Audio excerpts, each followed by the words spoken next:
All right, folks, let's talk studio spaces in your home. So, first things first, you're probably going to want to try to bargain with your friends or family or roommates, whoever you live with, for a little bit of space of your own. If you're able to carve out a little bit of space in your living quarters to keep as a studio, to keep set up, that will make working on your projects definitely easier. A couple of safety concerns to keep in mind with that. If you have kids, if you have pets, if you have pets and kids, then you're definitely going to want to block that space off, right? This is probably something you've already encountered as you do your homework at home. But kids and painting solvents, kids and really any kind of materials can be a terrible mix, and obviously you want to keep the small humans or small creatures that you live with safe.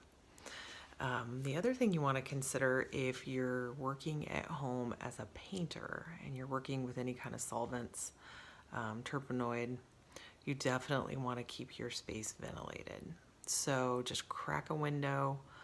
I realize it's March, it's snowing today, but a little bit of cold air is better than having a lot of solvent fumes in the air in an enclosed space. So crack a window. If you've got a ceiling fan you can run or a small fan you can run, that will definitely help. If any of you in the painting course would like to switch over to acrylics for ease of working at home, do it. It's definitely something that you can do. It's a lot easier to clean up with water and in your sink than to have to deal with solvents outside of the studio. So definitely keep that in mind. If it's not a huge expense, if you already have the acrylic paint, go for it. The other thing that you need to be pondering a little bit is equipment and how you're going to set up. If you've got an easel, if you've got an A-frame easel, if you've got a desktop easel, definitely feel free to use that equipment. That will be great. A drafting table is obviously good. Any of those things will work wonderfully. If you don't have those things, on the other hand, which you might not, probably don't, then think about some creative things that you can do with your furniture.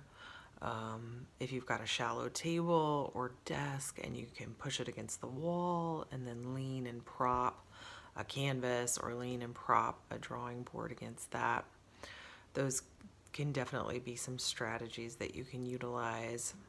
Anything where you're going to have your board or your canvas at closer to a 90-degree angle up, or leaning a little bit versus flat like on a tabletop is going to give you a little bit better sense of proportion and help you avoid distortion.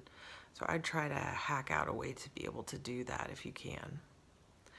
Last but not least, I would definitely strongly recommend putting down a drop cloth in your workspace, especially if you're renting your space or if you live with your parents or your grandparents, just for the sake of health and harmony in your household. You want to do something to help protect your flooring, right? Old shower curtains work great. An old sheet will work fine for drawing.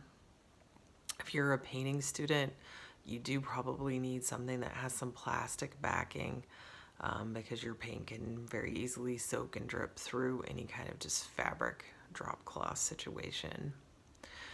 Take those little precautions now, and it will save you from having cadmium red footprints all over your house that you're going to have to deal with in a month or two. So good luck setting up your space. I'm really looking forward to seeing some of the places that you're working, if you're willing to share those. And let me know if you've got any questions or concerns or if you're having issues finding a place to work.